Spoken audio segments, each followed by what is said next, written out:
Les cryptos s'effondrent, les amis. Même mon coiffeur avait tout misé sur le Dogecoin et maintenant il est en PLS. La team, nous sommes le 13 mai. Hier, le 12 mai, il y a eu un retournement de veste le plus monumental de notre cher ami Elon Musk. Qu'est-ce qui s'est passé très exactement et très simplement? On a monsieur Elon Musk qui s'est encore servi de son influence et de son audience énorme, son audience engagée énorme sur Twitter, et qui a tweeté et qui a écrit tout simplement: Bitcoin utilise beaucoup trop d'énergie. Le Bitcoin, depuis hier, le 12 mai, jusqu'à aujourd'hui, le 13 mai, là il est 13h, le Bitcoin il a pris moins 15%. Okay, il y a certaines cryptos qui ont pris moins 30, 40, 50%.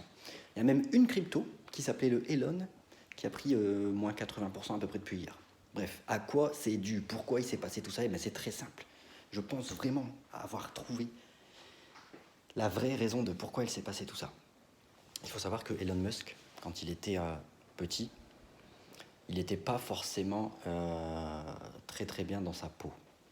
Il faut savoir que malheureusement, c'est dommage pour lui, en gros, il a connu des moments de violence.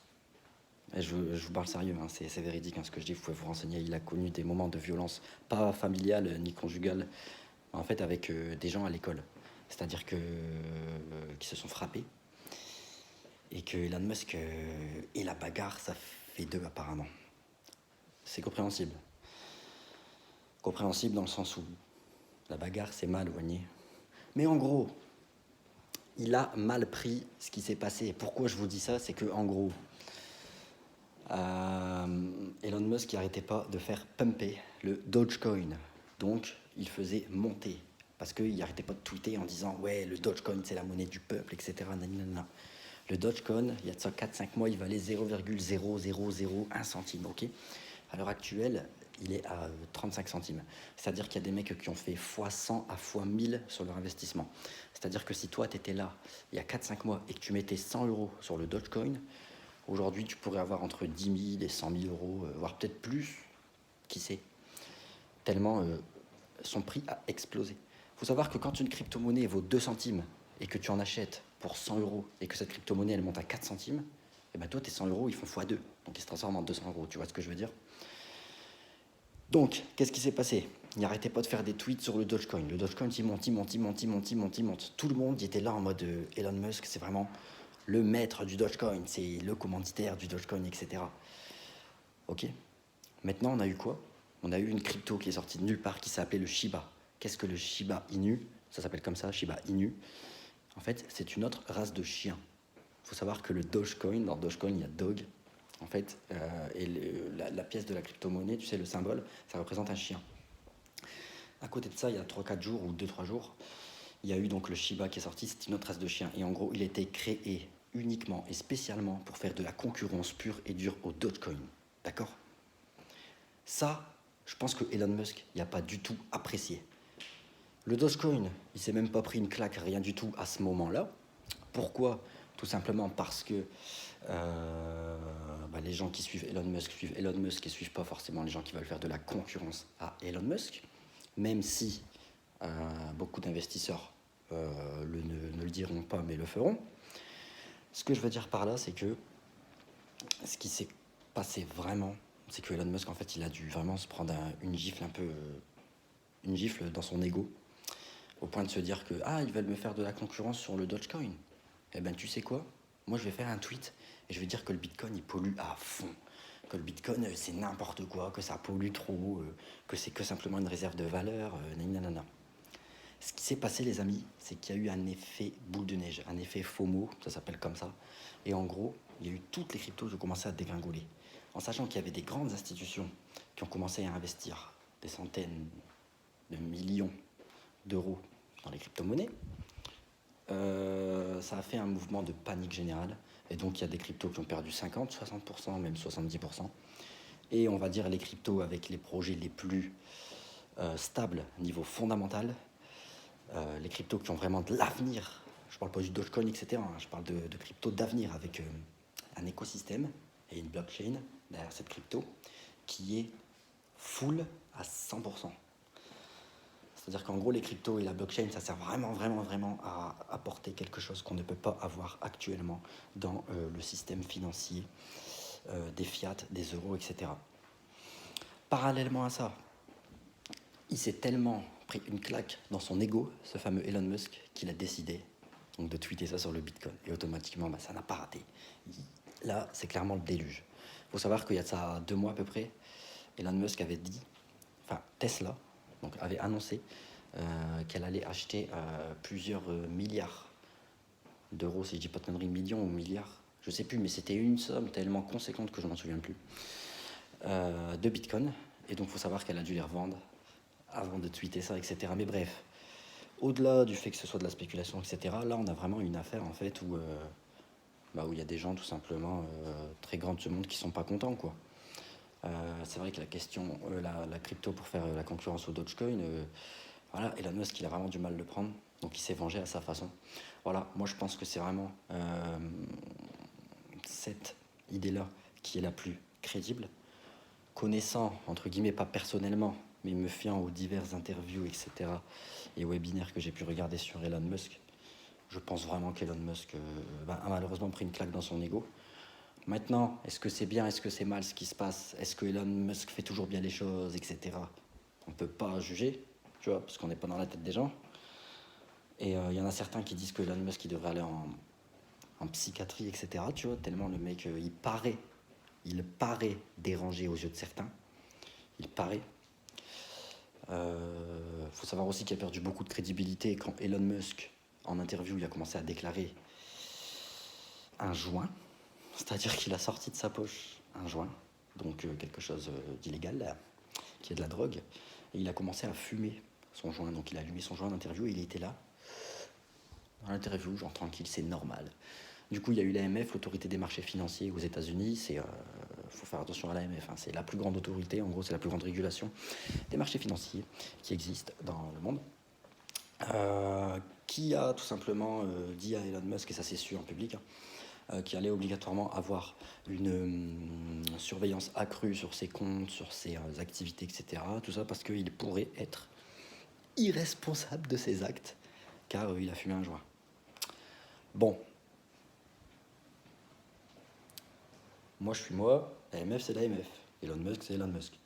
Tout ça pour dire que moi je vous transmets les news rapidement.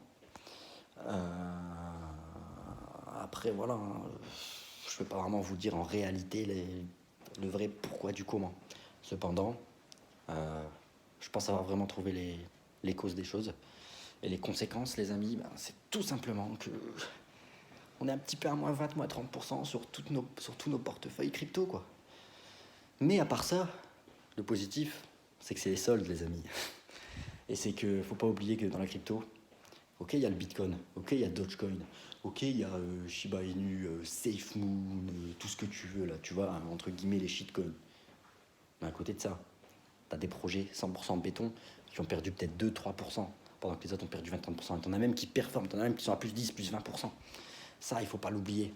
C'est des projets qui répondent à un besoin évident dans le monde entier et qui est en totale transparence grâce à la blockchain.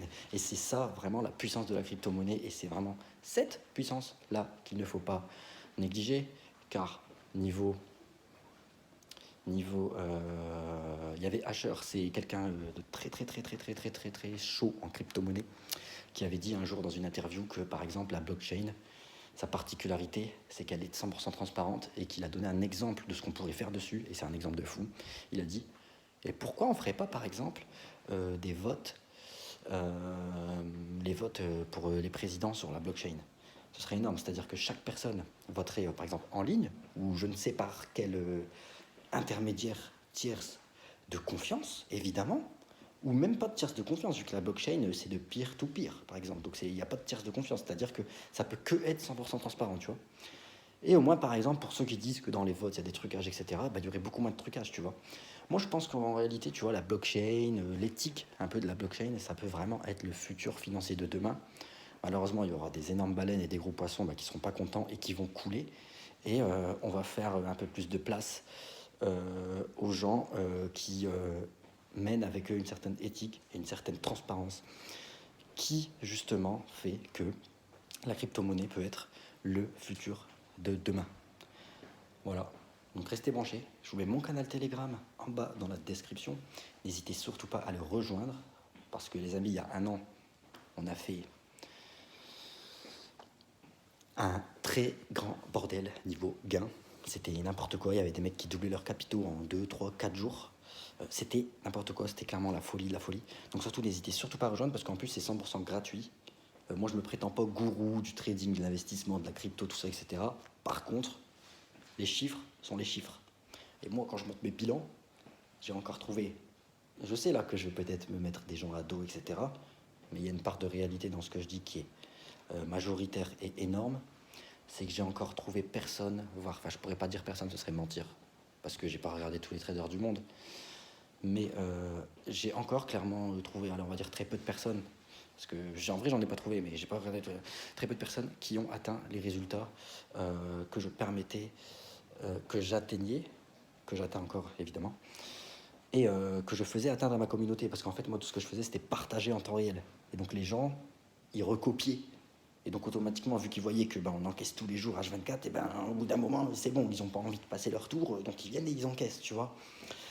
Et ouais, et donc voilà, j'ai encore plein de témoignages, etc. C'était vraiment la folie. Mais bref, voilà, c'est gratuit, venez, vous allez apprendre franchement des nouvelles choses. Et voilà, moi de base, je suis pas forcément dans le domaine des marchés de la crypto-monnaie, mais plus dans les marchés financiers, c'est-à-dire le forex. Moi j'aime bien c'est trader les indices, par exemple ma spécialité, moi j'aime bien c'est faire du scalping sur l'indice US30. Qu'est-ce que l'indice US30? C'est l'indice américain. US30, dedans il y a 30. Donc en fait ça représente les 30 plus grandes entreprises américaines regroupées dans un seul indice. Donc toute leur capitalisation regroupée dans un seul indice qui donne le US30. D'accord? Ça permet d'atteindre une volatilité qui est accrue, et avec un effet de levier modéré et évidemment des stop-loss qui sont 2 à 20 fois plus petits que nos take profit. Alors je te parle pas chinois, un stop-loss c'est en fait quand c'est ta limite de perte, stop-loss limite de perte, take profit, prends tes profits limite de gain. Mes take profit sont 2 à 20 fois, donc 5, 10, 15, 20, 2 à 20 fois, voire plus grand que mes stop-loss. En sachant que dans mes trades, il y a moins de stop-loss que de take profit, évidemment. Tu vois un petit peu le niveau de rentabilité que l'on se permettait de faire. C'était clairement du braquage, on va pas se mentir. Mais je ne suis pas du tout dans l'optique d'essayer de me jeter des fleurs ou quoi que ce soit. Hein. Vraiment, moi c'était vraiment le témoignage client et le besoin, entre guillemets, client qui faisait ma force. Et au final, le besoin de client, c'est quoi? C'est faire le max de thunes avec, entre guillemets, le minimum de risque. Et grâce au stop loss 2 à 20 fois plus petit que les take profit, et grâce à un effet de levier modéré, et grâce à une plateforme de trading qui est locale, qui est basée en France, vous avez toutes les cartes en main, on a toutes les cartes en main pour clairement exploser nos capitaux de façon simple, rapide, concise, efficace, concrète. Voilà, et c'est 100% gratuit, donc surtout n'hésitez pas. Et surtout, c'est pas qu'un canal de trading ou quoi que ce soit, ou voilà. Il y a aussi énormément de choses en tout genre qui arrivent, parce que dans le monde des marchés financiers, de la crypto-monnaie et de l'entrepreneuriat en général, avec le tournant qui est en train de nous prendre, la crypto-monnaie, la blockchain, etc., il y a des trucs de fous qui vont venir. Il y a déjà des trucs de fous qui sont en train de venir. Donc restez branchés, abonne-toi à la chaîne et va dans la description, rejoins mon canal Telegram. Et je te dis à très bientôt pour une nouvelle vidéo.